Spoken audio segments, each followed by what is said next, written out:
What's up everyone, China Cycling here. This behind me is the Sava F20, aka the Hawkeye. It's a complete all-round road bike equipped with Shimano 105, and the best thing about it is this is sold as a complete bike that ships all around the world, so you don't have to assemble it yourself, and you just get out of the box, basic assembly, put the wheels on, put the seat post in, and you're good to go. It's super affordable at the around $2,000 mark for a full carbon frame with full carbon wheels and Shimano 105. So what do I think of it? Let's find out.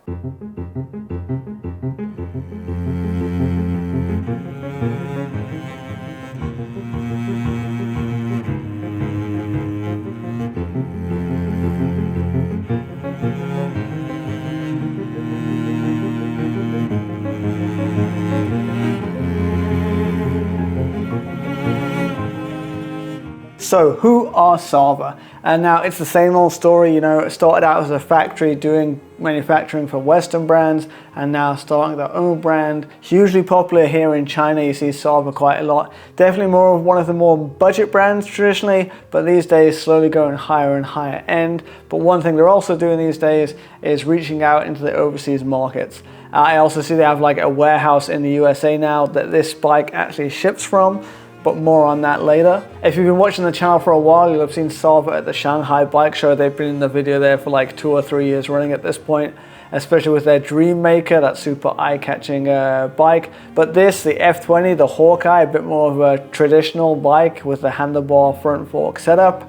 And yeah, they sent one over for me to check out. So yeah, this is the Sava F20, aka Hawkeye, and it's one of these breed of like the all-round semi-aero, semi-climbing bikes, which was kind of like made popular by the Specialized SL7, I guess. This one comes with Shimano 105 mechanical, but all the cables are run fully internal, so it's a super clean looking bike. On the frame we also have a UCI approved sticker, which is always nice to have. Weight wise for this bike, like I say, it is a $2,000 complete bike with 105 mechanical and pretty deep wheels. The official weight is 8.8 kilos. Mine came in a bit under at 8.7 kilos. So for your first like serious road bike, that's more than light enough because you've got full hydraulic disc brakes on there, etc, etc. It comes in 4 different colors. This funky one I have here is called Emerald Purple. I absolutely love this color. It's one of the first things that caught my eye, but they also have a more simple black and a white color if that's more your thing too. Now, you guys know me, I have my own website selling bike parts all around the world, but the bike parts I sell, usually have to assemble them yourselves. Yeah, I don't sell complete bikes. Sava is not one of the brands that I sell, so there's no bias there, anything to worry about like that. Sava did offer to pay for this video. I turned them down. I didn't take any money off Sava because I told them up front I wanted to be able to give an honest review and say my true honest feelings. And I don't think many reviewers can do that once you've accepted cash from someone. So yeah, full disclosure there. But they did gift this bike to me. This bike is now mine to keep forever. But obviously, you know, I've got a full fleet of bikes with Dura Ace and blah, blah, blah. So not being big headed, but I'm not gonna, you know, sell my soul for a 105 bike. But that's just full disclosure, full transparency, so you guys know whether or not you can trust what I'm saying. So let's go through a spec on this and start with the most important spec of them all, is the price. So the official RRP is like $2,600, but usually it's floating around the $2,200 mark on sale on the website. So check the prices at the time you're watching this, but at the time of me recording this, it's $2,199. Now let's go through the rest of the components on the bike. So yeah, the frame, this is full carbon fiber frame, fork and seat post. Talking of the seat post, it's their own like aero shaped design. Looking up on there, after me riding this in the rain for a few months, there's a little bit of rust on one of the bolts up there, but you know, nothing that's gonna end the game for you. Saddle is their own in-house saddle, I believe. It's kind of one of these short-nosed, wider saddles, like the power saddles, whatever. That's been comfortable. I've had no issues with that. I've not touched it since I got it. Also at the front, we have their own integrated handlebar. So this, for me, the stem's like 100 mil and it's 40 centimeters wide.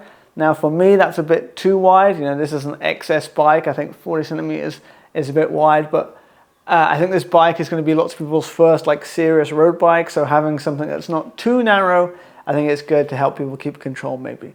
The wheels also, I believe, is Sava's in-house wheel brand called Knight. and these are called the Sword 50 wheels. Wrapped around those wheels, we have these IRC tires. These are the IRC Jetty Plus.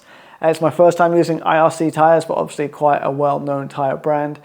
These are a 25mm tire.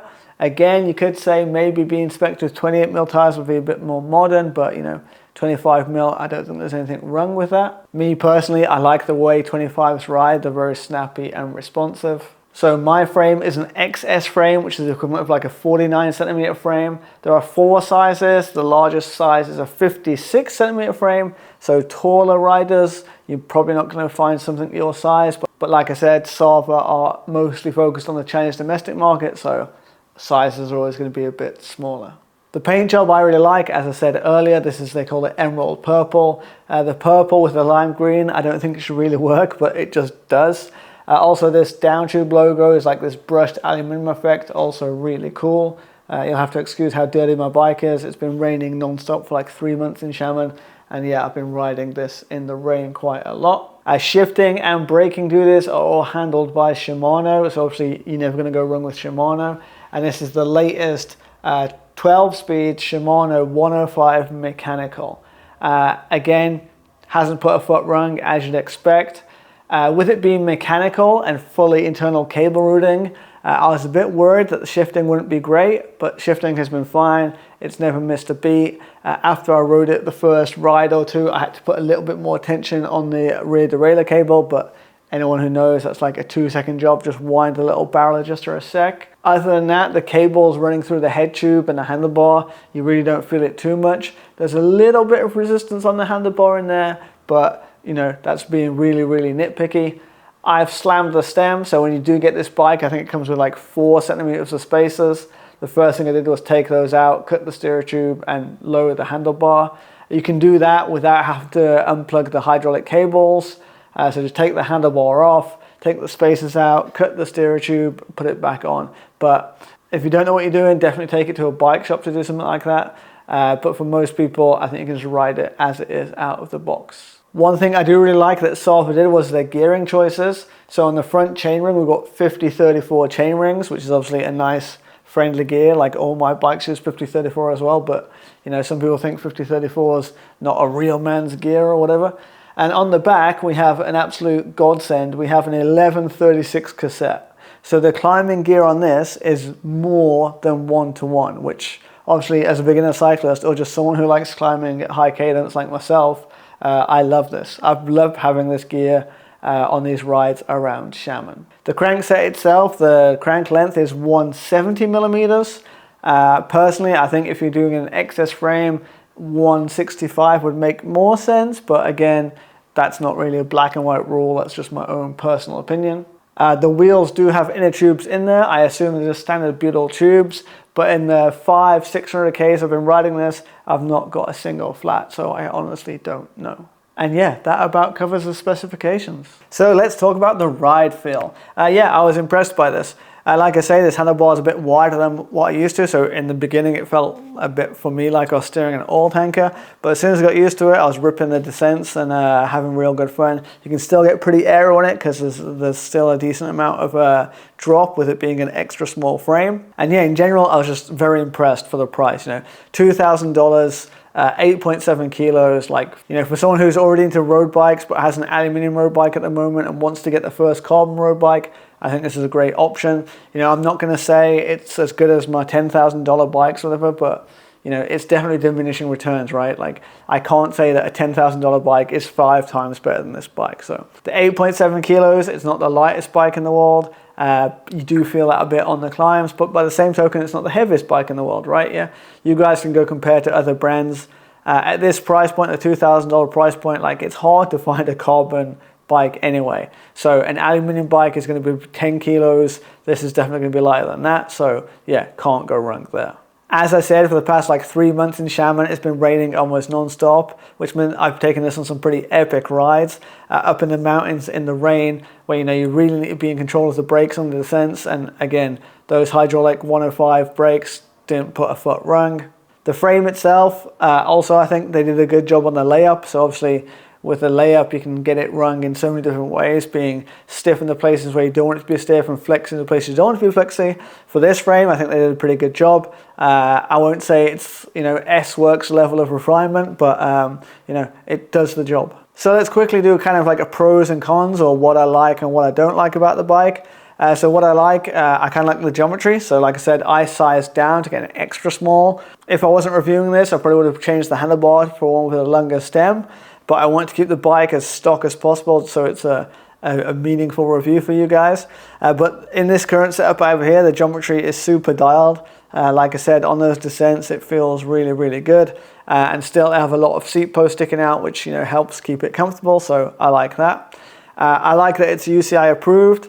Again, UCI approval isn't the be-all and end-all. It doesn't mean it's the best frame in the world, but it's a nice thing to have. It shows that, you know, the brand have put thought into it and they're doing things by the book. Another thing I like is that gear ratio. As I said, a 50-34 at the front and 11-36 at the back with 12 speeds. You've got a whole range of gears and not a big jump between the gears. So super good job on that. Being Shimano shifting as well, the shifting is always perfect. Just slam it into a gear, don't worry about it. Front ring shifts, rear cog shifts, never miss a beat. Another thing I love, which is subjective, is the paint job. Yeah, you know, lots of paint jobs are getting boring these days. This is definitely not, so kudos to Salva for the paint job. And another thing I like is that there's been no creaks on this bike at all. Like I said, around 500-600 kilometers on it now, but in some of the worst weather imaginable. Like if something was going to creak, if something was going to get water ingress and get all of the grease flushed out of it, this would be it. So yeah, I've been super impressed by all that. And then related to that, I guess, is the build quality. Because obviously if the build quality isn't up there, you're going to start hearing lots of creaks and having lots of issues. The last YouTuber who I think put a Salva through its paces was Cam Nichols. The bike that he got, like, it seemed to have a few problems. I've had no such problems on mine. Now, whether this was him being unlucky or me being lucky, or whether Salva upped the QC, I don't know. I have no inside information. But I do know that YouTubers are influencers, and the influence works both ways, right? So they're influencing the consumers, but they're also influencing the brands. So I like to believe that Salva saw Cam Nichols' video and then, you know, really upped their QC. So for me, build quality has been no issues. I'll quickly talk about a few things that I don't like about the frame, or don't like about the bike, I guess. Number one, I'd say the 170mm cranks. Again, a bit nitpicky, but I think on an XS frame, you could go down to smaller cranks and put 165s on there. Maybe tires could be 28mm tires as well, but again, these things are being pretty nitpicky. Another thing I didn't really like on the top tube, the Chinglish. I forgot what it says. What does it say? Rigorous, reliable, and professional. Yeah, kind of describes me, but not something I really want on the top tube of a bike. It's pretty subtle, like you can't really see it there, and especially when you're riding your bike, your thighs are covering it. But yeah, I think less is more with this stuff. They could get rid of that, and no one's gonna miss it. Other thing that I don't really like, but at this price is unavoidable, is maybe the weight. So yeah, $2,000, 8.7 kilos. Like, it's not bad. It's not bad. But yeah, I guess I'm just spoiled with my 6 kilo bikes or whatever. Yeah, you can't have your cake and eat it right. So for the price, I think the weight is acceptable. Okay, so lastly, let's talk about shipping and logistics. So yeah, one reason that my business, Pandapodium, doesn't sell complete bikes is because the shipping and logistics is a nightmare. But it looks like Salva have got on top of this. So they have this bike and some other bikes in stock in the US warehouse. So obviously if you're in the US already, that's going to be super convenient to get this to you. If you're in the rest of the world, or if they're sold out of your size and color in the US warehouse, they have a warehouse in China that can also ship around the world. Obviously that's going to take a bit longer, but I talked to Salva and asked, because I know everyone's going to be worried about import duties. So apart from Canada, Mexico, and Switzerland, most of their other territories, so Europe and the USA, don't need to pay import duties. So they can prepay their taxes for you, take care of all of that. But if you're uncertain, send them a message on the website first. Do not take my word for it. But I asked them, and that was the reply I got. So if shipping from the USA warehouse, if you're not in Canada, Mexico, or Switzerland, you should be able to get this shipped to you without any additional costs. Obviously, if you're in the USA and your size and color is in stock, then import taxes aren't going to be an issue.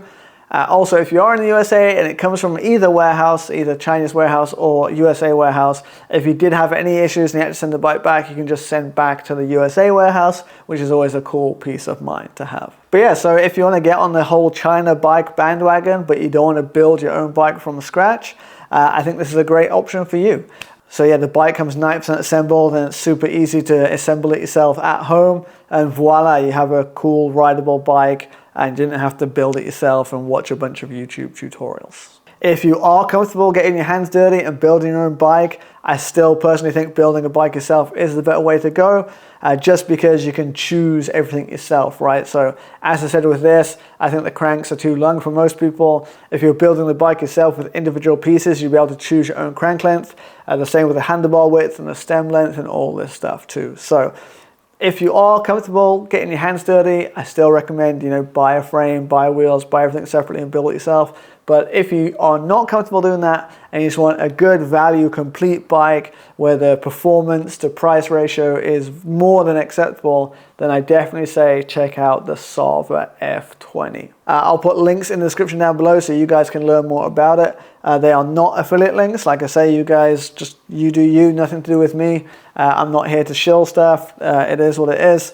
This has just been my honest opinion on this bike that I've had fun hooning around over the past few months. So yeah, that's what I think a review should be, just someone's honest opinion. If you do like this style of review and you're not subscribed, make sure you hit subscribe so you can get more of this in the future.